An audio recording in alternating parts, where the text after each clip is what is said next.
Halo teman-teman bahas saham, kembali lagi dengan channel ini, Bahas Saham.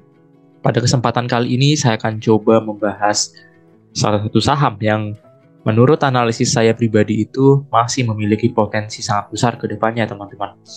Nah, potensi besar ini mungkin akan sangat berguna menjadi pegangan atau pedoman bagi kita semua.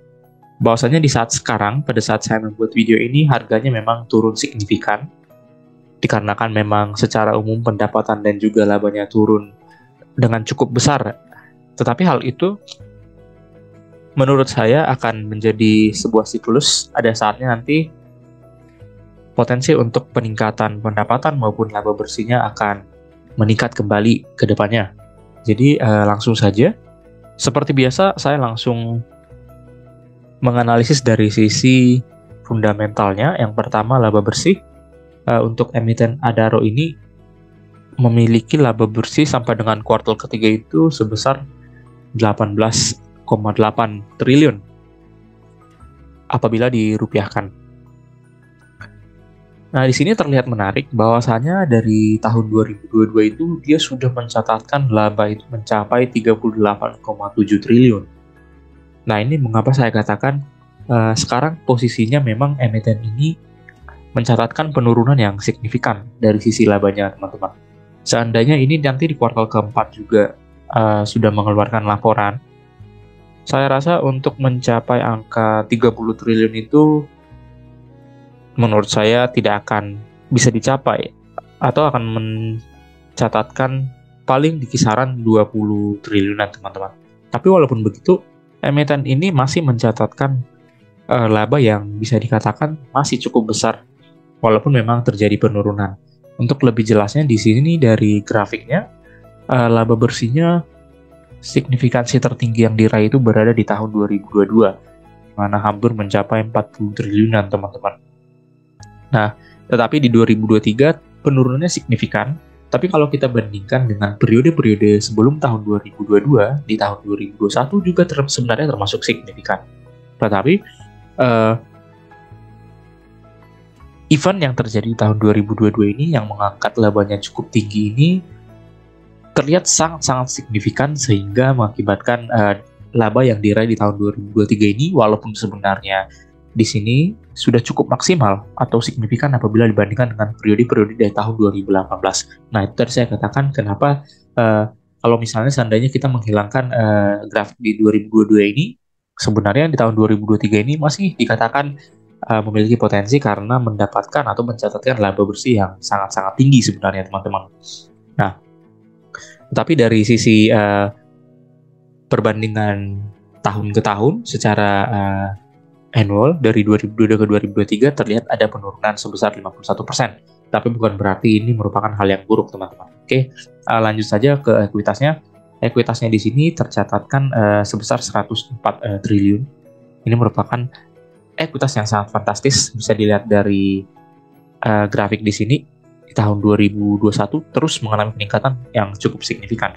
Walaupun tadi memang dari labanya tidak terlalu signifikan, peningkatannya di tahun berjalan, tapi dari sisi ekuitasnya tetap lebih tinggi dari periode sebelumnya. Nah, ini merupakan hal yang sangat bagus untuk emiten ini. Di sini terlihat peningkatannya 11%, memang kalah jauh dibandingkan tahun sebelumnya di tahun 2022, tapi tetap kita lihat dari tahun-tahun sebelumnya juga, di sini peningkatan 11,85 di kuartal ketiga itu dibandingkan dengan 2021 ataupun periode-periode sebelumnya itu sudah bisa dikatakan cukup tinggi juga, teman-teman. Nah, itu tadi merupakan hal yang perlu diperhatikan. Untuk rata-ratanya memang bisa dikatakan sangat bagus di 16%. Dan kemudian untuk EPS-nya mencapai 785 apabila disetahunkan, teman-teman. Nah, ini tadi yang saya katakan sebenarnya nilai laba bersih ataupun EPS yang terjadi di tahun 2023 ini sampai dengan kuartal ketiga sudah bisa dikatakan cukup tinggi sebenarnya, teman-teman. Apabila kita jangan hanya membandingkan ke tahun 2022 saja.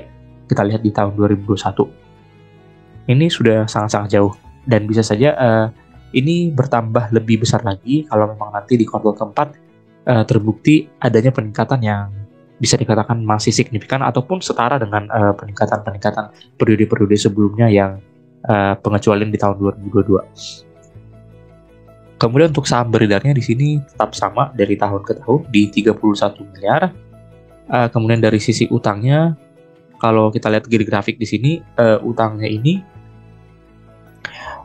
terlihat stabil ya teman-teman. Walaupun memang di 2022 terjadi peningkatan, tapi penurunan terjadi kembali di tahun 2023. Jadi bisa dikatakan utangnya ini masih bisa dikatakan cukup kecil. Apalagi apabila kita bandingkan dengan ekuitasnya yang tadi mencapai 104 triliun, nilai utangnya ini hanya 0,44 dari atau 44% dari total ekuitasnya. Untuk sisi likuiditas sih ini bisa dikatakan sangat aman, teman-teman. Baik, sebelum kita lanjut ke poin berikutnya, saya penasaran juga dengan laporan keuangannya. Secara umum di sini terlihat bahwasanya pos-pos apa saja sih sebenarnya yang menjadi penyumbang ke laba bersih tadi. Di sini saya bisa menunjukkan laporan keuangannya sampai dengan kuartal ketiga. Yang pertama jelas dari sisi pendapatan usahanya. Memang di sini terlihat menurun teman-teman dari tahun 2022 yang mencapai 5,913 dalam ribuan dolar. Nah, kemudian hal yang kedua yaitu dari beban pokok pendapatannya juga terlihat meningkat ya teman-teman, dari 2,5 menjadi 2,9. Sehingga di sini laba brutonya memang terlihat jauh perbedaannya dari tahun 2022 karena tadi signifikansinya terlihat dari pendapatan usahanya.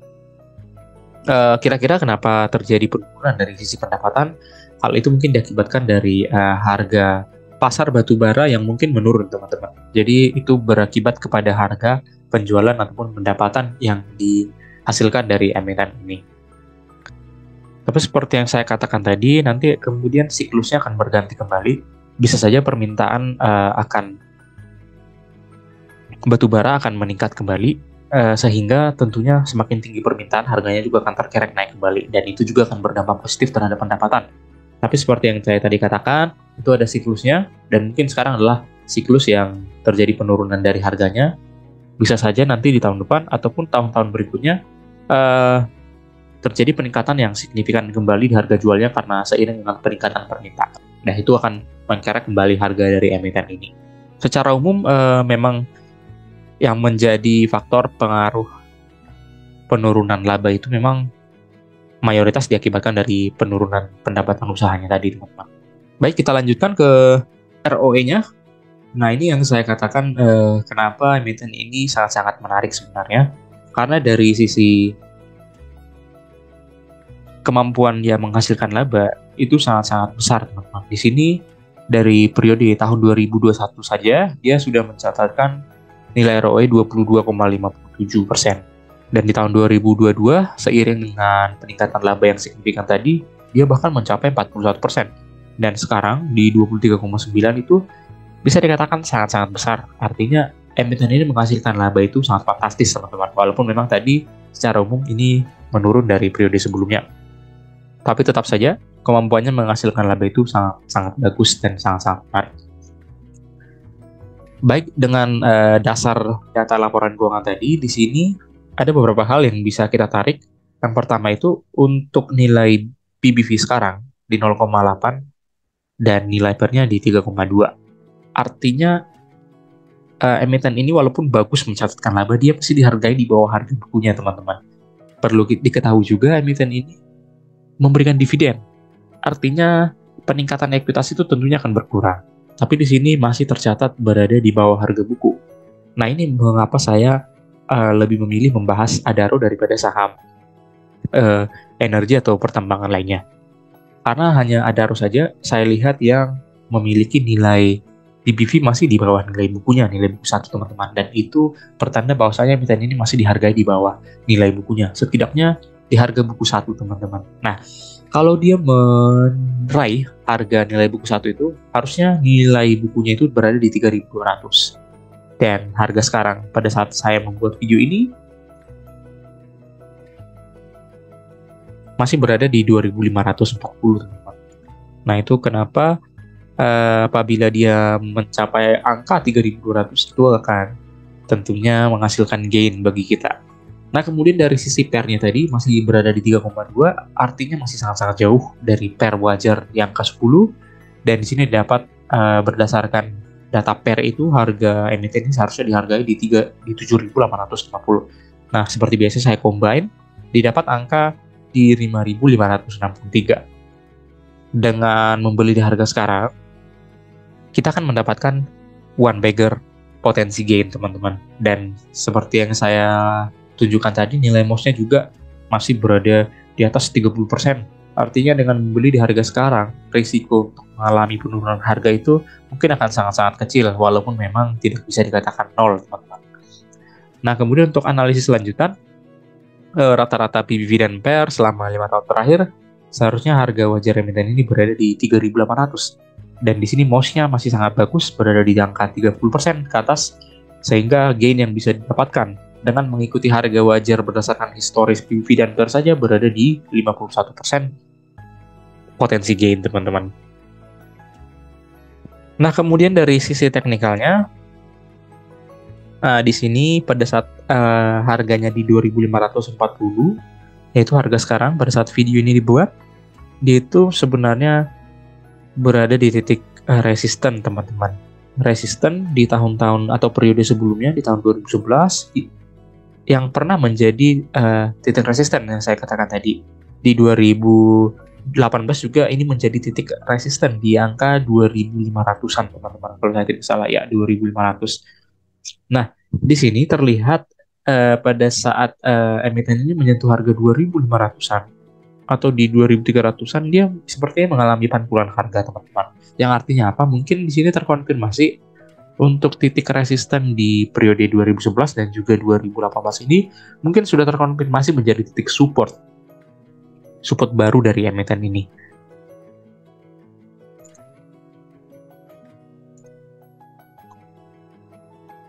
Nah, kalau kita lihat secara daily untuk grafiknya, emiten ini sudah jauh menurun.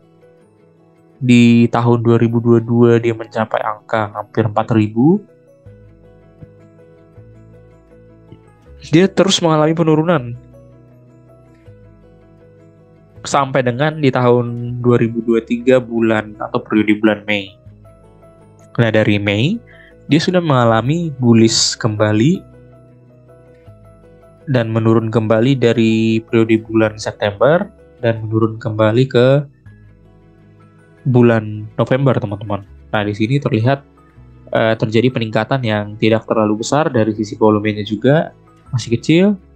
Nah, disinilah sebenarnya potensi kita bisa mengakumulasi, teman-teman. Nah, kalau saya prediksi dari pergerakan emiten ini mungkin saja dia akan kembali turun sampai dengan harga potensi 2.200 kalau memang tercapai, teman-teman. Karena di sini terlihat angka 2.600 ini menjadi titik resisten dalam periode short term, teman-teman. Karena di sini terlihat adanya balikan harga ke bawah. Karena 2.600 ini pernah menjadi titik support, teman-teman, di tahun 2023 periode Maret. Nah, ini mengapa saya katakan tadi secara short term ini mungkin menjadi titik resisten. Dan kalaupun memang penurunan emiten ini berlanjut kembali, bisa saja menurun sampai dengan harga 2.300-an ataupun bahkan 2.200. Nah, tapi saya rasa untuk area belinya berada di angka 2.200 sampai dengan 2.400, teman-teman. Mungkin boleh diakumulasi di harga segitu. Dan apabila nanti terkonfirmasi pendapatan atau labanya meningkat kembali, kemungkinan besar ini akan mengalami peningkatan signifikan kembali ke harga 4.000 ataupun bahkan 3.000-an seperti tadi yang kita bahas dari sisi fundamentalnya, teman-teman. Oke, kemudian dari sisi sentimen dari media, beberapa media saya lihat di sini Adaro ini melakukan investasi besar-besaran. Artinya apa? Masih ada potensi ekspansi yang lebih besar lagi yang mungkin akan berpengaruh terhadap peningkatan pendapatannya ke depan. Nah, ini kenapa saya katakan akan ada momentum ataupun saat di mana emiten ini akan mendapatkan potensi gain ataupun pendapatan ataupun laba yang mungkin bahkan lebih besar lagi dari periode tahun 2022 karena masih melakukan investasi, teman-teman, dari sisi manajemennya. Kemudian poin yang kedua dari sisi sentimennya, ini emiten rajin memberikan dividen, teman-teman.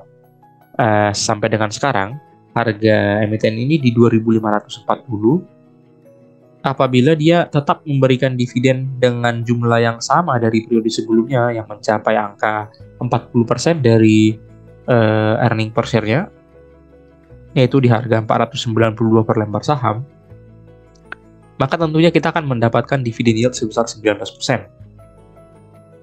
Nah, itu merupakan angka yang fantastis, teman-teman. Tapi mungkin memang karena penurunan laba di tahun 2023, kemungkinan besar akan dampak langsung terhadap jumlah dividen yang dibagi. Tapi tentu saja bisa terjadi penurunan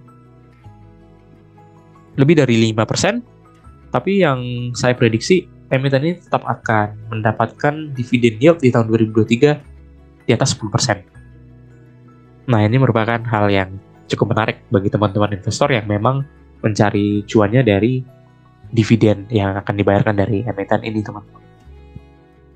Baik, kesimpulannya, emiten ini masih mencatatkan laba atau performa yang sangat menarik. Ini bisa menjadi pedoman bagi kita investor untuk menginvestasikan uang kita di emiten ini. Tapi tentunya harap diperhatikan pergerakan harganya juga, dan sekarang posisinya masih mengalami penurunan ataupun periode bullish tapi tidak signifikan. Nah, disitulah saatnya teman-teman bisa melihat ataupun mencicil emiten ini. Secara rasio-rasio keuangan dia sangat-sangat bagus. Hanya memang di tahun 2023 ini siklusnya kembali lagi pada saat dia belum bisa menghasilkan pendapatan yang cukup tinggi atau jauh melebihi tahun 2022. Tapi secara overall tadi saya lihat di sini laba bersihnya sudah meningkat signifikan juga sebenarnya apabila dibandingkan dari periode-periode sebelumnya. Baik, mungkin sekian pembahasan mengenai emiten ini. Teman-teman investor boleh meninggalkan komen di kolom komentar apabila ada pendapat, dan boleh diklik like dan subscribe untuk kemajuan channel ini. Terima kasih.